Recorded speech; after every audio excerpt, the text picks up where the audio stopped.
আমলে যদি কিছু কমি হয়ে যায় তো চলবে,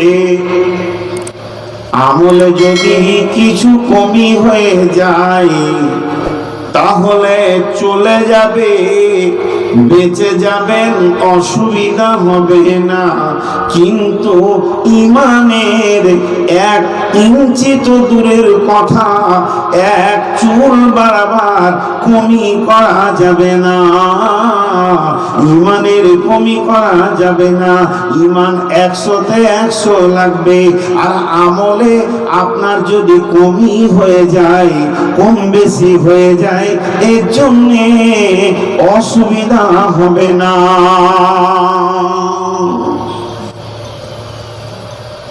জি, একটা উদাহরণ দিই। এই যে আপনাদের মসজিদে নামাজ পড়ে এলাম, মনে করেন 2 তলা 3 তলা নিচতলা নিয়ে মসজিদে 70টা ফ্যান আছে, 30টা বাল্ব আছে। 70টা ফ্যানের ভিতরে এরা কাজ করে, হাওয়া দেয়, এটা আমল। 30টা বাল্ব তারা আমল করে কি আলো দেয়। যদি 70টি ফ্যানের ভিতরে 5টা 7টা অচল হয়ে যায়, চলে যাবে। জুমার দিনে ভিড় হয়েছে, চলে যাবে। 1টা 2টা অচল হলেও চলে যাবে, চলে যাবে, চলে যাবে। 30টা বাল্বের ভিতরে 10টা যদি কাটা থাকে তো চলে যাবে, অসুবিধা হবে না। কিন্তু কেবল যেটা 125 গজ কেবল লাগবে আপনার 224-40 থেকে মিটার পর্যন্ত, 25 গজ কেবলে যদি 1 সুতো বাদ পড়ে যায়, চলবে না, চলবে না, চলবে না, চলবে না। কেবলটা 100-এ 100 লাগবে, 100-তে 100 লাগবে। তো ঈমান হলো কেবল, নামাজ রোজা হজ যাকাত হলো আমাল। যেমন কোরআনে তাহাজ্জুদের কথা আছে, যদি কেউ পড়তে না পারে তো চলে যাবে, অসুবিধা হবে না। মিসওয়াকের কথা হাদিসে আছে, করলে অনেক নেকি, অনেক ফায়দা, কিন্তু না করলে জাহান্নাম যাবে, তা হবে না। এমন অনেক আমল আছে যেগুলো আপনার স্বাধীনতার মধ্যে দেওয়া আছে, পারলে চালিয়ে যান, না পারলে অসুবিধা হবে না। তবে ফরজাইন আমলগুলিকে করতে হবে, আর আপনার কিনা সুন্নতে মুআক্কাদাকে গুরুত্ব দিতে হবে। কিন্তু এই তাহাজ্জুদ বলেন, চাষ বলেন, ইশরাক বলেন, তাসবিহ বলেন, তাহলিল বলেন, জিকির বলেন, যেগুলি নফলের দরজায় রয়েছে, এগুলি যদি কেউ না করে এর জন্য যে পাকড়াও হয়ে যাবে তা হবে না। অতএব আমলের যদি কিছু কম হয়ে যায় তো চলে যাবে, চলে যাবে। কিন্তু ঈমানের যদি কম হয়, ঈমানের যদি কম হয়, চলবে না, চলবে না, চলবে না। কেবলের যদি কম হয়, একটাও ফ্যান যেমন ঘুরবে না, একটাও বাল্ব জ্বলবে না।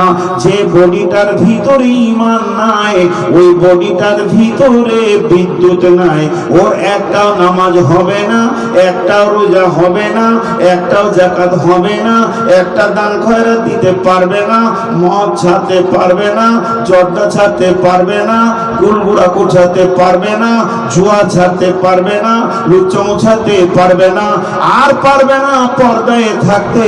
তার কারণ ওর ভিতরে বিদ্যুতের পাওয়ারই নাই, কোনোটাই করবে না, কোনোটাই হবে না। ঈমান একটা পাওয়ারের নাম। এর জন্য আল্লাহ প্রতিটি বিষয়ে ঈমানকে আগে তুলে ধরেছে। আল্লাহ বলছে, ঈমানদার রে, তোদেরকে আমি এমন একটা ব্যবসা শিখিয়ে দেব না, যে ব্যবসাটা করলে তোরা আযাবে আলীম থেকে বেঁচে যাবি। তুমিনুনা বিল্লাহ, সর্বের প্রথম আল্লাহর উপরে ঈমান আন। এই লাইট বন্ধ কর, মোবাইল লাইট বন্ধ কর। আরে তুই এত ছোট ছিলে, তোর কাছে অ্যান্ড্রয়েড ফোন হয়ে গেছে। ওর বাপকে বলে দেবেন বিয়ের বউ দেখতে, আর ওর কিছু হবে না। বউ রেডি করতে বলবে তোর বাপকে। এত বড় ফোন এত ছোট ছেলের হাতে। জি ভাই, ঈমান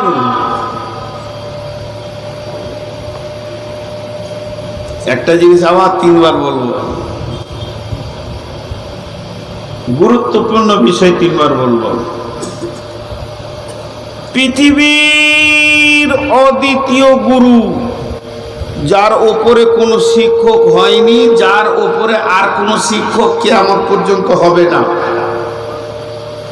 এত দামি মানুষ, মানব কুলের মহামানবদের মহামানব, নবীরা হচ্ছেন মহামানব, তাদের নবী, নবীদের নবী। নাম জানেন? জি, জঙ্গিপুরের লোক, নাম জানেন? নবী মুহাম্মদুর রাসূলুল্লাহ। একটু পাওয়ারটা বাড়ান, খুব আবহাওয়া ভালো তো। আচ্ছা, ফ্যানটা কেন চলছে আমি বুঝতে পারছি না, ফ্যানটা বন্ধ করে দাও। কত কোনো কাজই নেই। ফ্যানটা বন্ধ করে দাও। এটা বন্ধ করে দেবো। ও একটা সাউন্ড দিচ্ছে ওই দিক থেকে। হ্যাঁ, যেন ঠান্ডা হলো খালি, দরকার হলে তখন ভালো লাগবে। পানির মতো মহব্বতের জিনিস পৃথিবীতে কিছু নাই, অদ্বিতীয় খাবার। কিন্তু পিয়াস না থাকলে ওর দামই নেই, পা ধুয়ে দেবে। নবীদের নবী, যার হৃদয়ে প্রেম আছে রসুলের। কার কার প্রেম নাই? হাত তুলে দাও। আল্লাহ আল্লাহ। এদের কারো প্রেম নাই রসুলের উপরে। আসলে ওটা ঝোঁকে হাত তুলে দিয়েছে, প্রেম আছে। জি, মহব্বতের সঙ্গে একবার নামটা নিব সবাই। নবী মুহাম্মদুর রাসূলুল্লাহ সাল্লাল্লাহু আলাইহি ওয়াসাল্লাম। এত দামি শিক্ষক আর পৃথিবীতে আসে না, এরপরে আসবে না। এবার চলেন, শিক্ষককে শিক্ষকের জায়গায় রাখেন। দামি শিষ্য পৃথিবীর বুকে যত ছাত্র এসেছে, এসেছিল, রয়েছে আর আসবে, সাহাবীদের মতো দামি ছাত্র আর পৃথিবীর বুকে হবে না। যেমন গুরু তেমন শিষ্য। কেমন শিষ্য একবার বলি। আল্লাহ রসুল বলছেন বসে যাও। কবার বললেন? সবাই বলেন কবার। হ্যাঁ, জোর গলায় কথা বলেন। সাহাবীরা সব বসে গেলেন। আর কি বলেন? একবার বলেছে বসে যাও, সব বসে গেলেন। একজন মসজিদে ঢুকছিল তো চৌকাটাতেই বসে গেছে।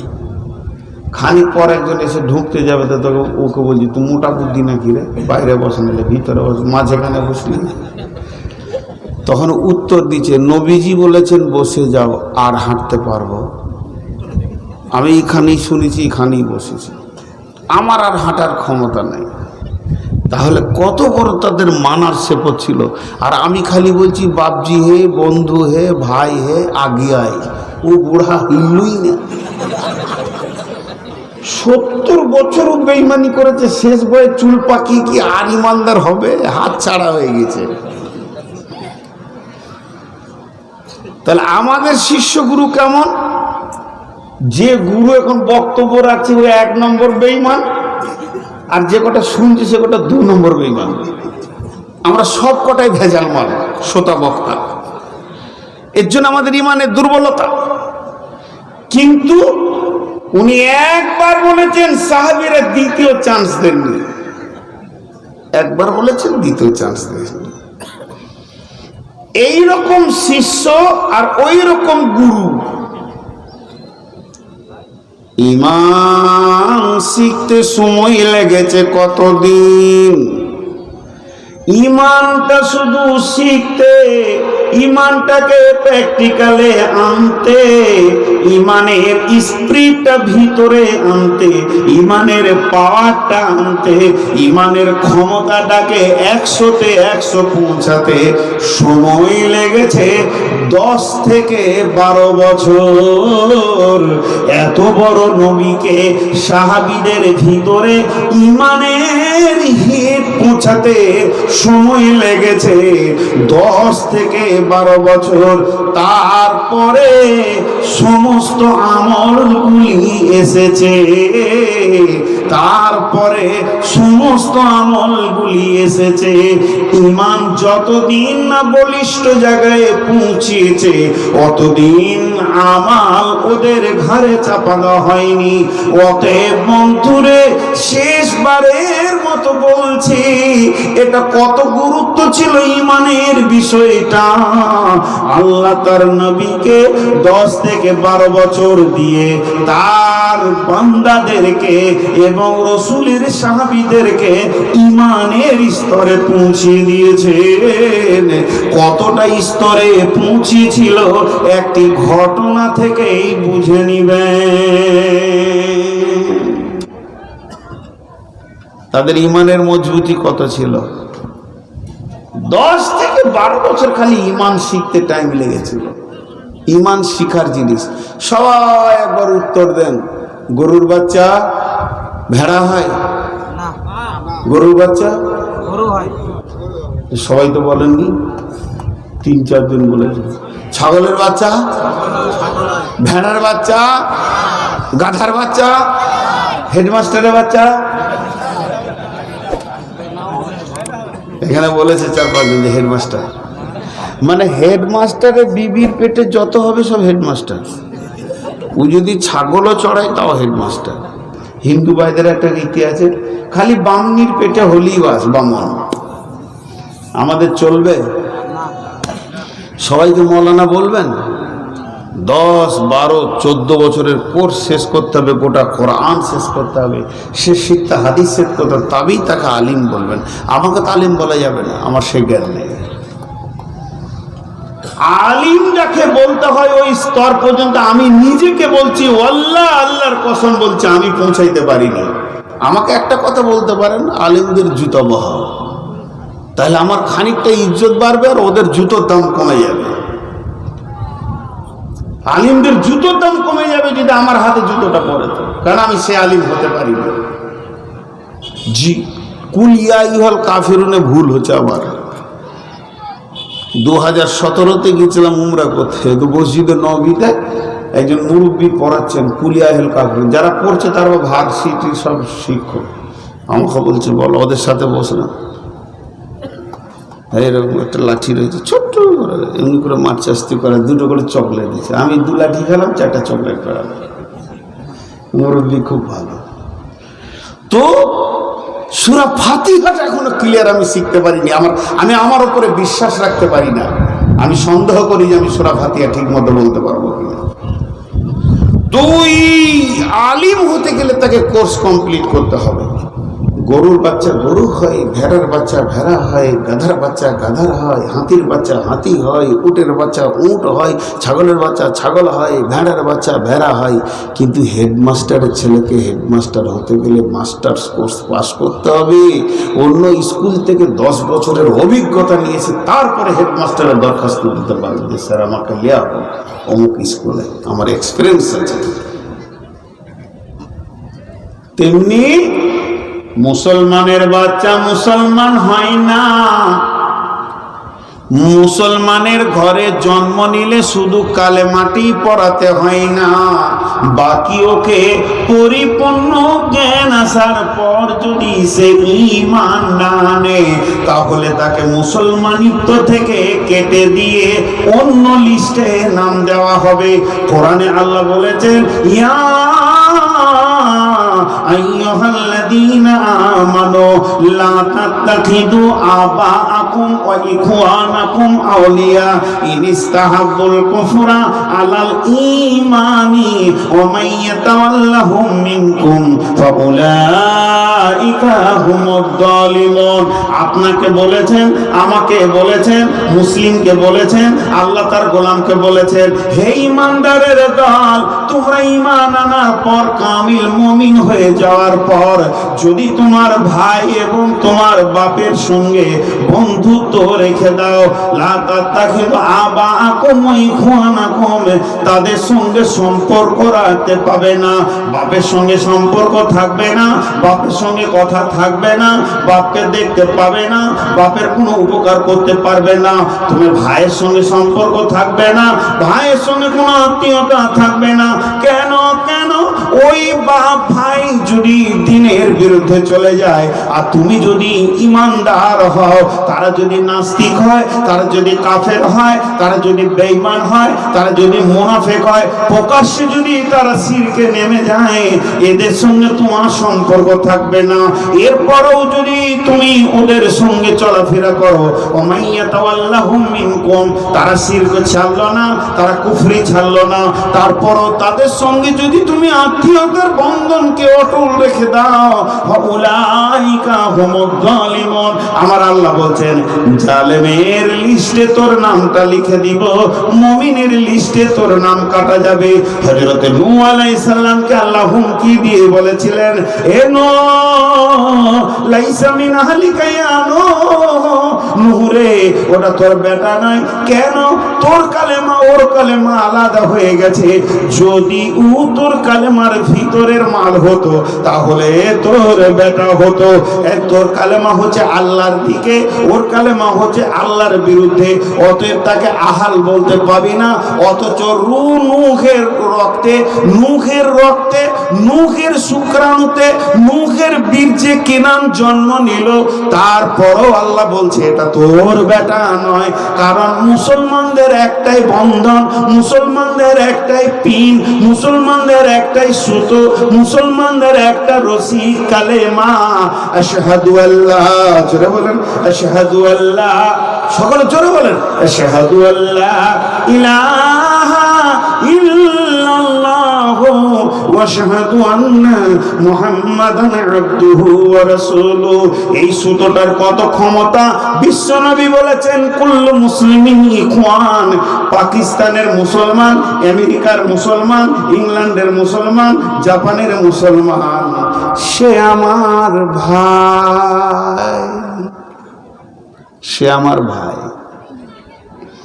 আমরা কালেমা শাহাদাতের সাক্ষী দিতে পারলাম না এতগুলি লোক। ধন্যবাদ বাংলাদেশকে, তোলপাড় করে দিত ময়দানকে যে হ্যাঁ কয়েকটা লোক বসে আছে। আমাদেরকেও ধন্যবাদ, আমরা কম ধন্য নয়। রাসূলুল্লাহ সাল্লাল্লাহু আলাইহি ওয়াসাল্লাম বলেছেন, সবসময় মেসক করতে, আম্মা জান আয়েশা বলছে সবসময় মেসক করতে, মেসক করে কানে রাখতেন, আবার মেসক করতেন, আবার পকেটে রাখতেন, আবার বালিশের নিচে রাখতেন। আর এই উম্মত চালিয়েছে, শুয়েও চালাইছে, উঠেও চালাইছে, রাতেও চালাইছে, উল্টাটা করবে। এদেরকে বললাম মাঝে যে জোলে কালেমার শাহাদাতে সাক্ষী দেন। আজকে আমার বক্তব্যটাই খালি হচ্ছে ইমান, ইমান থেকে কোন দিকে যাব না ইনশাআল্লাহ। ইমান কি, ইমানের পাওয়ারের দিকে আগাচ্ছি আস্তে আস্তে। তো কালেমার শাহাদাতে সাক্ষী দিতে পারলেন না, কিন্তু যদি একবার আমি বলে দিতাম তৃণমূল কংগ্রেস জিও, ও সব কটা উঠে বলে জিনা, ও জিনা।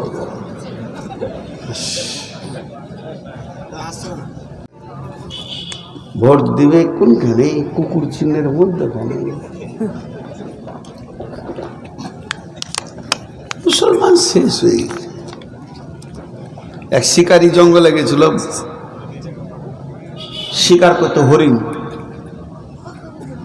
গোটা জঙ্গল খুঁজে খুঁজে খুঁজে খুঁজে হরিণ পাইনি। যখন ঘর চলে আসছে দেখছে খালি হাতে ঘর যাবো রে। একটা বাঘের বাচ্চা পড়েছিল এইটুকু, বিড়ালের মতো, ওই 1-2 দিনের বাচ্চা, ওইটাকে কোলে করে নিয়ে চলে এসছে ঘর। বাঘের বাচ্চা ঘরে নিয়ে রাখবে কোথাও? ওর ভেড়ার গোয়ালে দিয়ে দিয়েছে, থাক ভেড়াদের সাথে। বাঘের বাচ্চা ভেড়ার গুঁতা খেয়ে বড় হয়েছে, আস্তে আস্তে বড় বাঘ হয়ে গেছে, কিন্তু ভেড়াদের সাথে থাকে। বাচ্চাটা বাঘের থাকে ভেড়ার সাথে, গুঁতা খেতে খেতে বেশ বড় হয়েছে। একদিন শিকারী জঙ্গলের ধারে নিয়ে গেছে ওদেরকে চড়াতে, 150টা ভেড়া চড়ছে আর শিকারী বসে আছে এমনি করে। জঙ্গলের ভিতরে একটা জঙ্গলি বাঘ মনে মনে করছে আজকে একটা ভেড়া খাবো, ছোটখাটো নিব না, বড় ভেড়া খাবো। আর ব্যাগ করে জঙ্গলের ভিতর থেকে করে হুঙ্কার মেরেছে, কাপ করে একটাকে ধরেছে, আর বাকি 150 যা ছিল মারলো দৌড়, চলে গেল ঘরে। ময়দান খালি, জিরো। তো বাঘটা ধরার পরই দেখছি ও বাঘ ধরে ফেলেছে, মানে ভেড়ার দলে যে বাঘটা ছিল।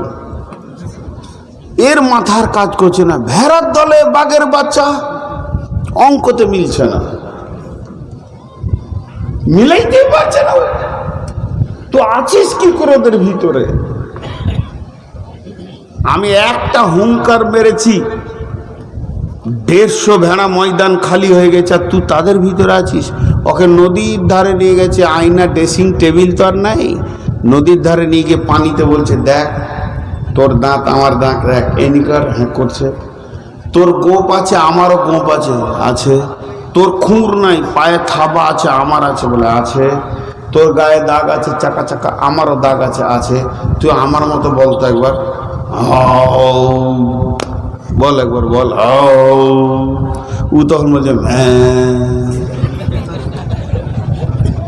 বাঘ মাথায় হাত দিয়ে বলছে হাই রে কাল, এলো রে কাল, বকরিতে চাটে বাঘের গাল।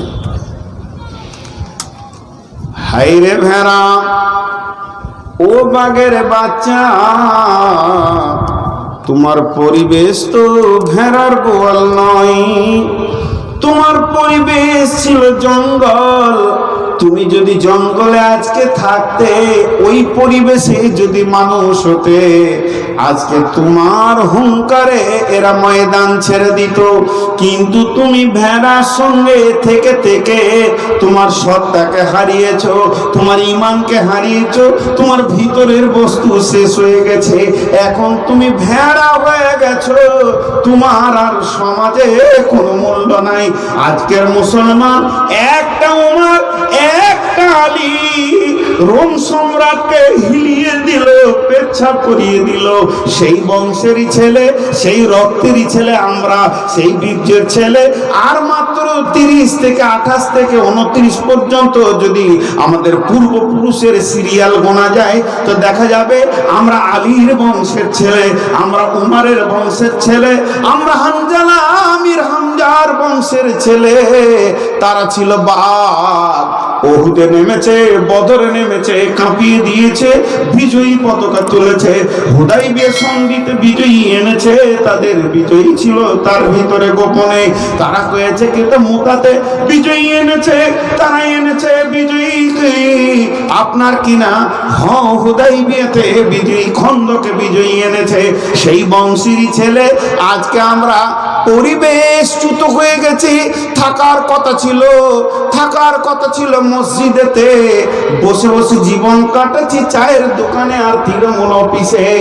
ইমান চলে গেছে, আমাদের মুখ থেকে আশহাদু আল্লাহ বের হওয়া বড় কঠিন হবে, বরং ওইটাই বের হবে, জিন্দাবাদটা বের হবে। যেহেতু ইমান চলে গেছে, সত্তা চলে গেছে, বাঘের বাচ্চা আজকে শিয়ালের থেকেও দুর্বল হয়ে চোরের মতো লুকিয়ে জীবন করছে।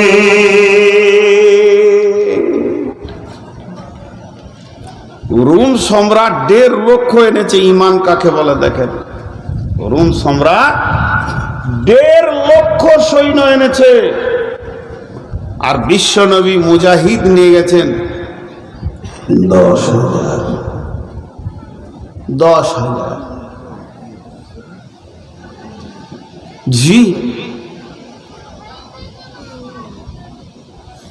1.5 লক্ষ আর 10,000। একজন মুফাসসির তো বলছে 1,000, আরো কমে গেল। নবীজি একটু চিন্তিত, ভারাক্রান্ত হয়েছিলেন, মাথাটা হালকা নিচে নামিয়েছিলেন। তবে নবীজি দোয়া করেছিলেন। নবীজি যে বিশ্বাস, কনফিডেন্স ছিল না তা নয়, ভাবছিলেন যে কি হয় রেজাল্টটা আজকে। সাহাবীরা সবসময় রসুলকে ফলো করতেন। হযরত উমর বলছেন, এ রাসূলুল্লাহ, আপনাকে কেমন কেমন লাগছে? নবীজি বলছেন, তুমি ঠিকই ধরেছ। উমর, কি মনে হয় বলো তো তোমার আজকে রেজাল্ট কি হতে পারে? হযরত উমর তো জামা গুটাইতে শুরু করলো। বলছে, রাসূলুল্লাহ, এই 10,000-এর মধ্যে 9,999টাকে আরাম করতে বলে না, আর 1,000 যদি হয় তো বলছে 999 জনকে আরাম করতে বলে। আমি একাই দেখে নিয়েছি 1.5 লাখকে। এটা উমর বলেনি, ঈমান বলেছিল। নবীজি বলেন, উমর তুমি কি করে বলছো এটা? হযরত উমর উত্তর দিচ্ছেন, ইয়া রাসূলুল্লাহ, যার ভিতরে ঈমান আছে, আল্লাহ আছে, আপনি বলেছেন সে জীবিত, যার ঈমান নাই সে মৃত। আমি জীবিত 1.5 লাখ খালি মৃত লাশ দেখছি। একটা হুঙ্কার মারবো তো ময়দান আর কেউ থাকবে না। হযরত আলী ওনার এখানে দাঁতন রেখে মোচ ঠিক করতেন। অনেক লোককে দেখি মোচে চেঁচে দিছে আর দাড়ি চেঁচে দিছে। আচ্ছা, ওকে কে ভয় করবে? হযরত আলী খালি একবার মোচে এরকম হাত দিয়ে, দাড়িটা এরকম হাত দিত, তো কাফেররা তখন 3 বার পেশাব হয়ে গেছে। এই প্ল্যান কি করছে? কলজেটা নেবে না ফ্যাসটা নেবে? সাহেবরা খালি একটা এরকম করে দিত, বাস হালকা করে তাকিয়ে একবার দাড়িটা হাত দিলি তখন হিচু হয়ে গেছে।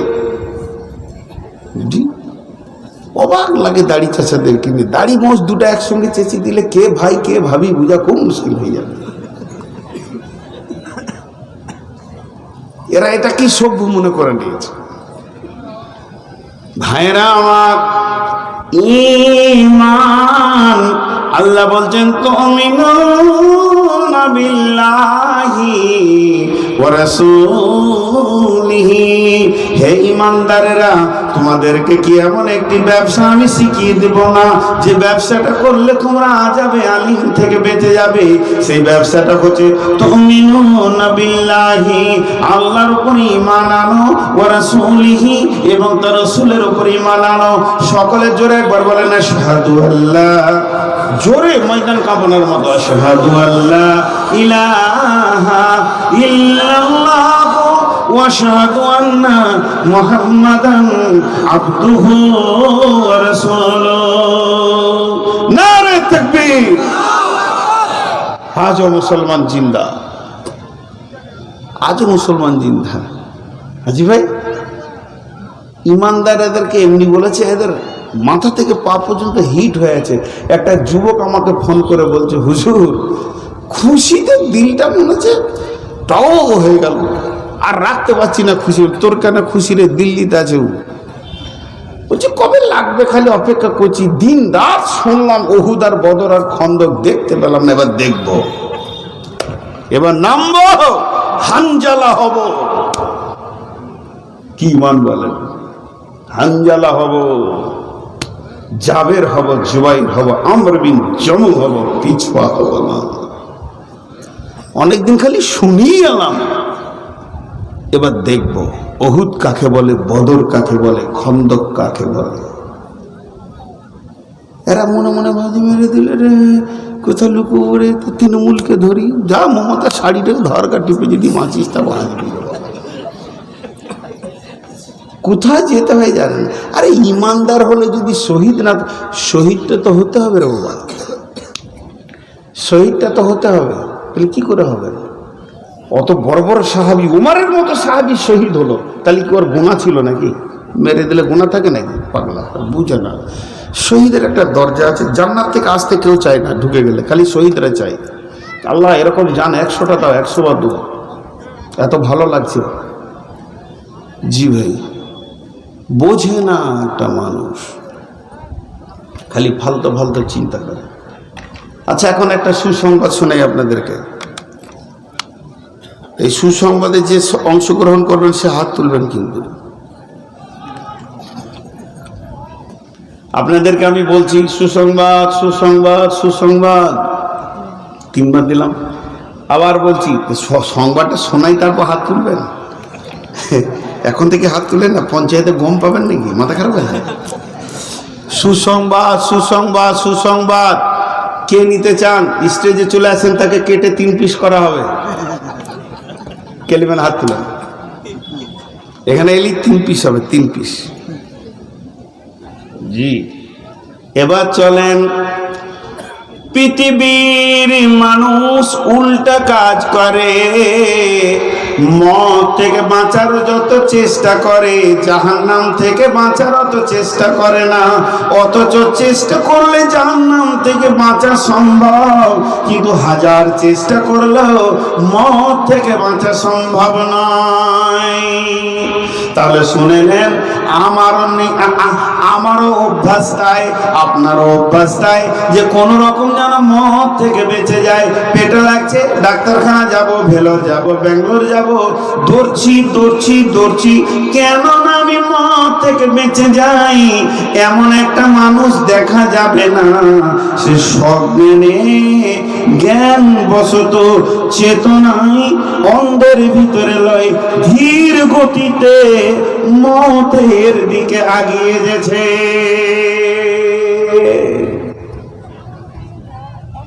ওই নদীর ধারে 4টা ডাকাত আছে, যে পিস করছে, তা একজন শুনতে পেল যে ওখানে পিস চলছে। ও তখন বললো তাহলে যাই, চাটা খেয়ে আবার পিস হয়ে আছে। কেউ আছে? আরে হ্যাঁ না বলে না, কেউ আছে? কেউ নেই। এবার দেখেন ইমান কাকে বলে। ভাইরা আমার, একজন মহিলা বিশ্ব নবীর কাছে আসলেন। মহিলাটা এসে বলছেন, ও দয়ার নবী গো, ও দয়ার রাসূল গো, নবী রাহমাতুল লিল আলামিন, আমি আপনার কাছে এসেছি, আপনি আমাকে পাক করলেন। নবীজি মুখটা ফিরিয়ে নিলেন, মেয়েটি আবার সামনে গেলেন, গিয়ে বলছেন আপনি আমাকে পাক করলেন। নবীজি মুখ ফিরিয়ে নিলেন, আবার 3য়বার গিয়ে বলছেন আপনি আমাকে পাক করলেন। নবীজি বললেন তুমি কি গুনাহ করেছো যে তোমাকে পাক করতে হবে? মেয়েটি বলছেন, ও দয়ার নবী গো, যে গুনাহ করলে পেটে বাচ্চা এসে যায়, আমি ওই গুনাহটা করে ফেলেছি। আমি এখন মা হতে চলেছি, আমার গুনার ফল, আমার গুনার নাতিজা, আমি মা হতে চলেছি, আপনি আমাকে পাক করলেন। মেয়েটি জানতেন এটার সাজা কি, আমাকে মাটিতে গেড়ে দেওয়া হবে, আমাকে এই পর্যন্ত গেড়ে দেওয়া হবে, আমাকে মাটিতে সিলিয়ে দেওয়া হবে, বাকি দেহেতে আমাকে পাথর ছুঁড়ে ছুঁড়ে ছুঁড়ে ছুঁড়ে ছুঁড়ে ছুঁড়ে মারা হবে। এই মতটা কত কঠিন। তারপরেও সে নবীজি মুখ ফিরিয়ে দিয়েছেন, 3বার তার সামনে গেল। নবীজি বললেন যাও, বাচ্চাটা যেদিন পৃথিবীর বুকে আসবে সেদিন তুমি আসিও। তার কারণ গুনাহ করবে একজন, শাস্তি পাবে 2 জন, এটা হতে পারে না। মেয়েটির বাচ্চাটা পৃথিবীতে চলে এলো। ওই মেয়েটি 9 মাস 10 দিন পর আবার নবীজির কাছে কোলের বাচ্চাটা নিয়ে হাজির হয়ে গেল। রাসূলুল্লাহ, এটাই আমার গুনাহের ফল। তাহলে ও জানছে মতটা এত কঠিন, যেদিকে ইচ্ছা পালিয়ে যাব, আমার গুনাহ আমি নবীকে বলবো না, গোপন করে নিব, কিংবা যেদিকে ইচ্ছা পালিয়ে যাব, অন্য জায়গায় চলে যাব, কোন জায়গায় নিজেকে আত্মগোপন করে নিব। তা না করে আবার ফিরে আসলো। তাহলে মোটামুটি একটা 9 মাস পার হয়ে গেল। এরপরে নবীজি বললেন, মায়ের দুধের বিকল্প কিছুই নাই, তুমি তোমার সন্তানকে দুধ পান করাও। আবার 2.5 বছর চলে গেল, প্লাস 9 মাস। দেখা যাচ্ছে এই মেয়েটি 3 বছর 3 মাস পর আবার ছেলেটি কোলে করে নিয়ে এলো। নিয়ে এসে ছেলেটির হাতে একটা রুটি ধরিয়ে দিয়েছে, যাতে করে নবীজি বুঝতে পারেন যে আমার ছেলে রুটি খেতে শিখে নিয়েছে। 3 বছর 3 মাস অনেক অনেক লম্বা টাইম, অনেক বোঝাপড়া, বহু দূর সফর করে পালিয়ে যাওয়া, সব রাস্তা খোলা ছিল। কিন্তু তারপরও নবীজিকে এসে বললেন, নবীজি বাচ্চাটাকে নিলেন, একটা সাহাবীর জিম্মাতে দিয়ে দিলেন এবং বাকি সাহাবীদেরকে বললেন, তোমরা ওকে পাহাড়ের ধারে নিয়ে গিয়ে রজন করে দাও, ওকে সংসার করে শেষ করে দাও। পাথর ছুঁড়ে মেয়েটিকে মেরে দেওয়া হলো। এই মেয়েটি যখন পাথর ছুঁড়ে মারে, একজন সাহাবী একটা উটের হাড় ছুঁড়ে দিয়েছিলেন, আর সেটা কপালে লেগে ওই মেয়েটির রক্ত কাপড়ে লেগে যায়। নবীজিকে ঘৃণার সঙ্গে বলেছিল, ওই বেশ্যা মেয়ের রক্ত আমার কাপড়ে লেগেছে। নবীজি বললেন, কি বললে? তুমি খবরদার এরকম ধরনের কথা বলবে না। জানো কত বড় ইমানদার, ওর ইমানের কত স্পিড রয়েছে। ওর ইমান ওকে গর্দন ধরে ধরে ধাক্কা দিয়ে দিয়ে দিয়ে দিয়ে মহতের মঞ্চে এনে দিয়েছে। এটা চারটিখানি ইমানের কথা নয়। ওই মেয়েটি কত বড় তওবা করেছে, ওই মেয়েটি আল্লাহর কাছে কত কবুল হয়েছে, তুমি এটা বোঝার তোমার ক্ষমতা নাই। কোন কোন মুফাসসিরগণ বলেন, নবী এরকম বলেছিলেন যে ওই মেয়েটির গোনাটা যদি, ওই মেয়েটির তওবাটা যদি হিদায়াতবাসীকে বন্টন করে দেওয়া হয়, তো গোটা হিদায়াতবাসীর সমস্ত গুনাহ মাফ হয়ে যাবে। এইরকম একটি মেয়ে, সে নিজেকে মওতের কাছে কখন নিয়ে যেতে পারলো? একটা কঠিন মওত, পাথর ছুঁড়ে মওত, এই মওতটাকে সে গ্রহণ করে নিতে পারছে, মওতটাকে সে কবুল করে নিতে পারছে, মওতটাকে সে আপন করে নিতে পারছে। মওত তার কাছে কিছুই মনে হচ্ছে না, মওতটাকে শরীয়ত সুলভ মনে হচ্ছে, মওত তার যেন আনন্দের জগৎ মনে হচ্ছে, সামনে জান্নাত তার জন্য অপেক্ষা করছে। তাহলে ঈমানের স্পিডটা কত ছিল যে সে এইরকম মওতকে গ্রহণ করে নিয়েছে। আর আমাদের ঈমানের স্পিড এতটাই যে মসজিদ ঢোকার মতো ক্ষমতা হচ্ছে না।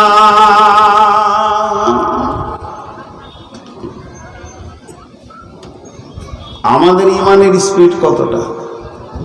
আমাদের ঈমান আমাদের গর্দনকে ধরে মসজিদে নিয়ে যেতে পারছে না, মদটা ছাড়াতে পারছে না। জি ভাই,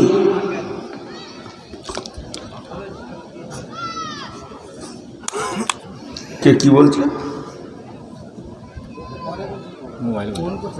ও হায় রে, আমাদের দুনিয়াতে কেউ নাই রে, আফসোস।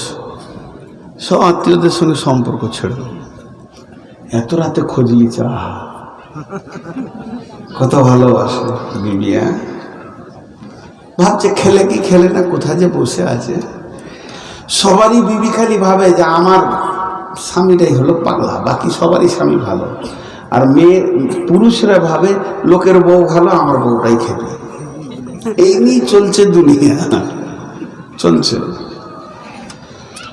ভাই ঈমান কাকে বলে খালি দেখে, ঈমানের গুরুত্ব জানেন? ঈমান আমরা কোথায় পেয়েছি? ঈমান বস্তুটা কোথা পেয়েছি আর কত দূর নিয়ে যেতে হবে? কবরে কোনো আমলের প্রশ্ন আছে? নেই। নামাজের প্রশ্ন নাই, রোজার প্রশ্ন নাই। মান রব্বুকা, মা দিনুকা, মান নবিয়ুকা, কোনটা আমলের প্রশ্ন? পাগলা, সবগুলো ঈমানের প্রশ্ন। ঈমান কত গুরুত্ব। আজান দেয়, আপনাদের মসজিদে আজান দেয়? দেয় না গো। এতগুলো লোক জিজ্ঞেস করছি, তাও চুপ করে বসে রয়েছে। আপনাদের মসজিদে আজান দেয় কি দেয় না? কেন দেয়? সালাতের জন্য।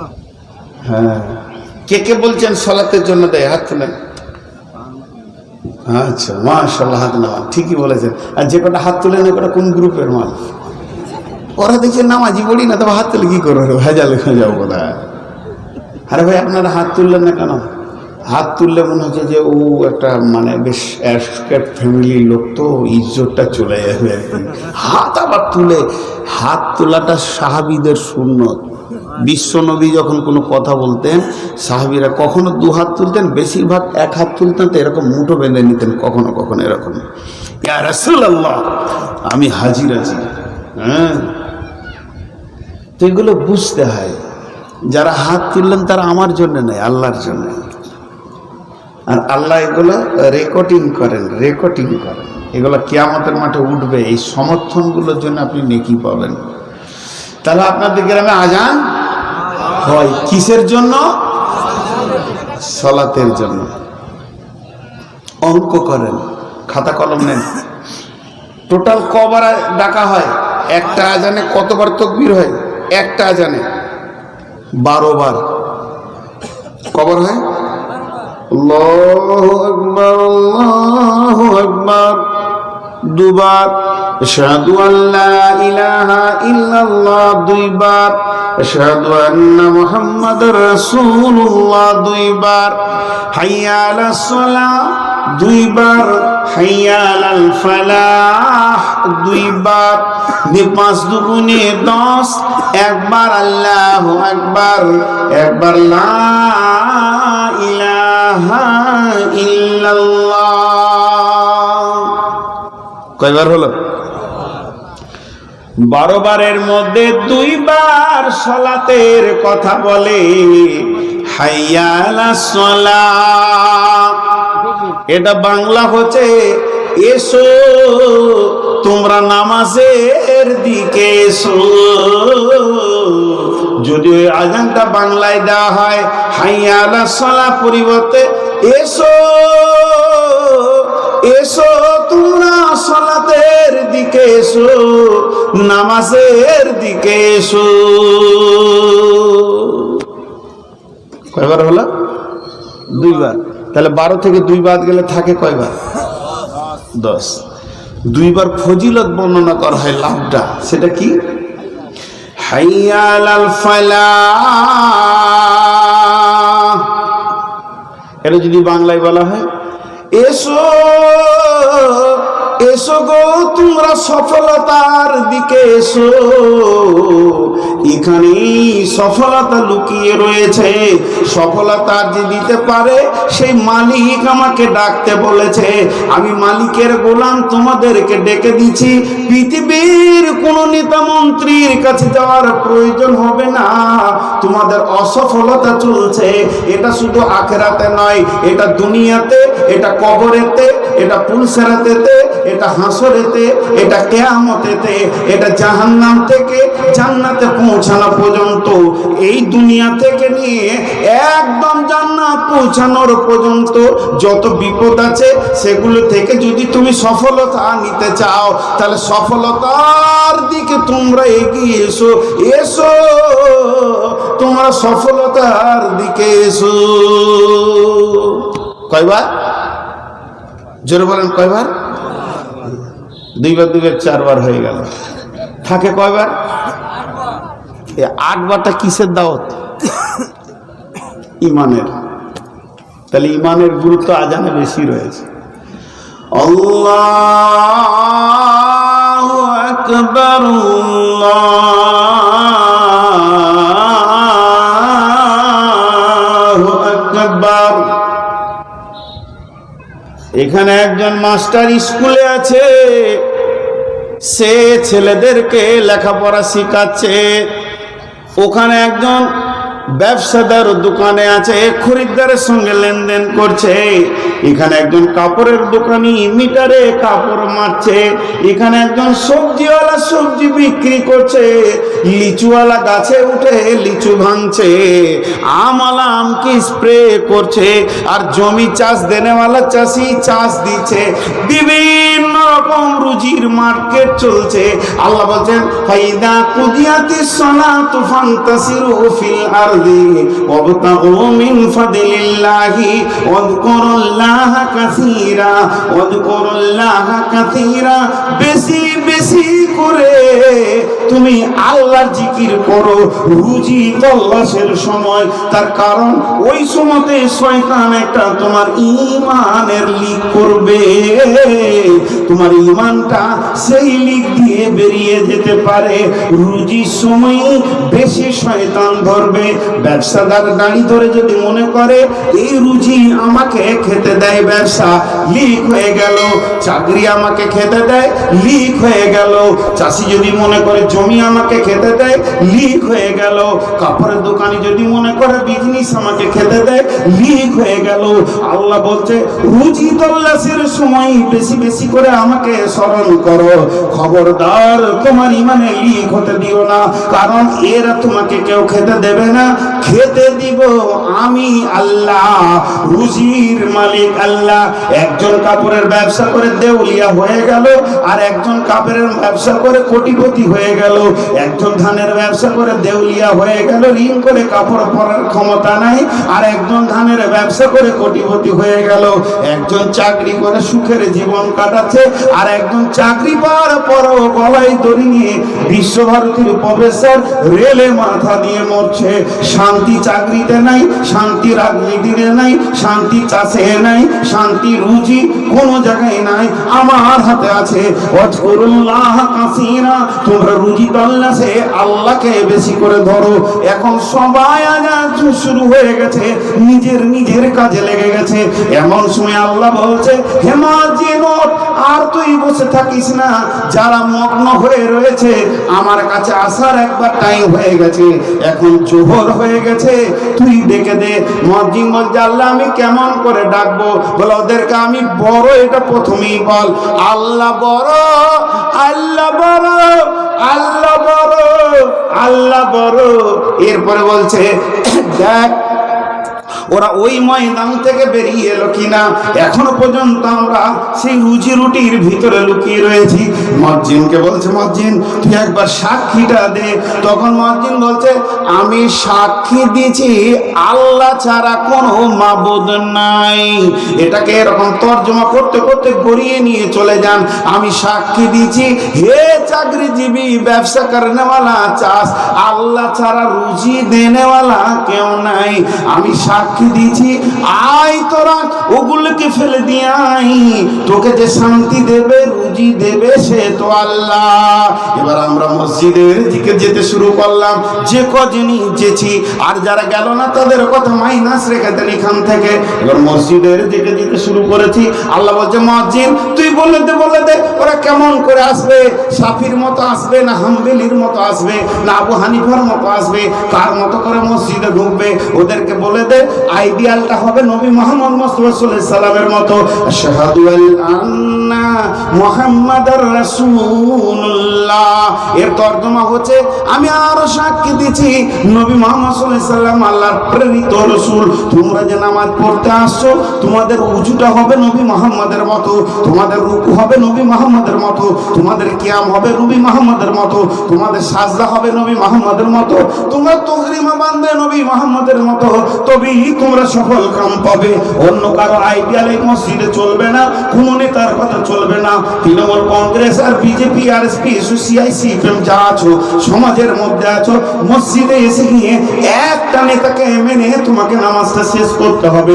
ওই নেতাটার নাম হচ্ছে নবী মুহাম্মদুর রাসূলুল্লাহ সাল্লাল্লাহু আলাইহি ওয়াসাল্লাম। এরপরে তুমি নামাজ পড়ো, হাইয়া আলাস সালাহ। এই প্রেয়ারটার ভিতরে কি লুকানো আছে জানো কি? হাইয়া আলাল ফালাহ, দুনিয়া আখিরাতের কামিয়াব লুকানো আছে। এরপরে নামাজ যখন শেষ হয়ে গেল, আল্লাহ বলছেন যা আবার মার্কেটে চলে যা, তবে দুটো জিনিস দিলের মধ্যে নিয়ে যা, আল্লাহ বড়, আল্লাহু আকবার, আল্লাহু আকবার। শেষকালে মুয়াজ্জিন বলছেন, লা, জোরে বলেন, লা ইলাহা ইল্লাল্লাহ।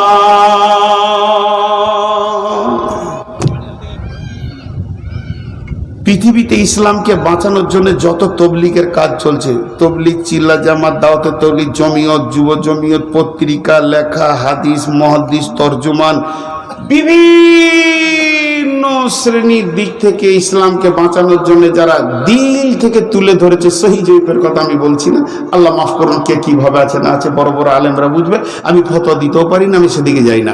কিন্তু আমি এক কথাই বলছি, ইসলামকে বাঁচানোর জন্য যতজন হৃদয় দিয়ে লেগে আছে, কেউ বুকে হাত দিয়ে এটা দাবি করতে পারবে না যে আমি পরিপূর্ণ ইসলামের 100% সঠিক দাওয়াত দিচ্ছি। কেউ পারবে দাবি করতে?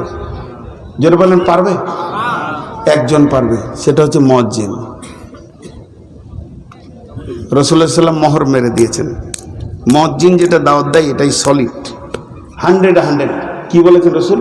আল্লাহুম্মা রব্বা হাজি দাওয়াতি তাম্মা, তাম্মা মানে পরিপূর্ণ দাওয়াত, হাজিহি দাওয়াতি তাম্মা, এটাই হলো পরিপূর্ণ দাওয়াত। জি ভাই, প্রশ্নটা আমার অন্য জায়গায়। এতক্ষণ তো আজানের খেল দিলাম, শুধু আজানটা তর্জমা করলে 2 ঘন্টা চলে যায়, কিন্তু এই আজানটা খালি আপনাদের গোরস্থানে হয়? জানাজার নামাজে আজান হয় না? কোথায় এসছি গো, আজান দিবেন। আল্লাহু আকবার, লাশকে রেখে দিয়ে আজান দিলেন। আরে পাগলা বলে, হ্যাঁ না বলে না কো, আমি এক বড় পাগলা রেখি।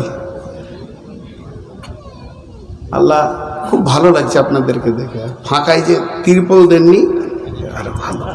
আমাদের বর্ধমানে প্যান্ডেল এই স্টেজ করে, বাকি ফাঁকা রাখে, খুব কম। হুগলিতে তো প্যান্ডেল দেখিই না। তুই আজান, আপনাদের জানাজার নামাজের আজান হয় না? শুরু করে দেবেন কাল থেকে। তো আমার নাম করিয়েন না আবার সমাজে, তাহলে মাঠটা আমি খাবো। যে আজান দেবেন ওই বলবো আমি দিছি, তো তোর কি হলো? জি, জানাজার নামাজের আজান হয়। হ্যাঁ না, বেরেলিদের হয়, কিন্তু আমাদের আইল হাদিসেরও হয়, আইল হাদিসের হয়। এটা একটা দার্শনিকের কথা। দার্শনিকদের কথাগুলো প্রথম উল্টা মনে হবে, শেষকালে যখন আঙ্গুল গুলবেন তো ঠিক সিধাতে এসে দাঁড়িয়ে যাবে। জি, আমার ইউটিউবে একটা কথা খুব ভাইরাল আছে, খুব, মানে ওটা লোক শুনে তার একই কথা কখনো কখনো চলে আসবে, এসে যাই। জলপাইগুড়িতে আমি জালসা করতে গিয়ে উল্টা দিকে জালসা করেছিলাম একবার। লোকটা ওরা আবার দিয়েছে কখন, রাত 3:30টায় দিচ্ছে, 4টায় দিচ্ছে ওদের। একবার জালসা করতে গিয়েছি পুরুলিয়া গোয়ার কাছে, ওই বোকারোর কাছে। বক্তা তুলছে ওরা 2:30টায়, প্রথম বক্তা, আর সন্ধ্যা থেকে খালি গজল চলছে। কোন জ্বালা, কেমন কেমন লোক বলেন তো। আর হিলিতে জালসা করতে যে আমার রাত 10টায় শেষ, বাংলাদেশে রাত 10টায় শেষ, এই গাড়িটা হাঁটলি। তো যাই হোক, লোক ঢুলছে, শরীর কি আর মানবে? আমিও উল্টা দিকে চাকা ব্যাক গিয়ার দিয়ে দিলাম, গাড়ি চল পেছনে। নামাজ পড়তে হবে না, রোজা রাখতে হবে না, হজ করতে হবে না, জাকাত দিতে হবে না, বেপরদা থাকো, চুরি করো, লম্পটি করো, ডাকাতি করো, যে যা পারবে তাই করো, সুদ খাও, আর তুই যাকে ছিনতাই করো, মার্ডার করো, লুটে লাও, মেরে লাও, যা করবে করে লাও, শুধু আল্লাহর একটা হুকুম মেনে নিলে জান্নাতে চলে যাবে। সব ঘুম ভেঙে গেছে। এমন বক্তা তো দেখি মেরে শালা। হ্যাঁ, বেনামাজিও জান্নাত যাবে, তো লোক খুশিতে ওদের বাগে বাগ হয়ে গেছে। আমার সামনে এক বুড়া খালি পান খেয়েছিল, ওর পান খোয়ার বর্ণনা দিলে 5 মিনিট চলে যাবে। বাঁশ নিয়ে এসছে, বাঁশের এক ধার কেটে দিয়েছে, একদিকে গিড়া আছে, তো ওইখানে পানটাকে ভরছে দিয়ে লোহা করে খুঁজছে, শিক দিয়ে ওকে নরম করছে, তারপর ঢেলে খেয়েছে। আর আমার সামনেই বসেছে বুড়া। আর তখন ছেলে মানুষ অত কিছু বলতেও পারছি না, ওর পান খাওয়া দেখছি আর বায়ন করছি। উল্টা দিকে যখন করে দিয়েছি, ও বুড়া তখন বলছি ঠিকই না কি ভাবছি।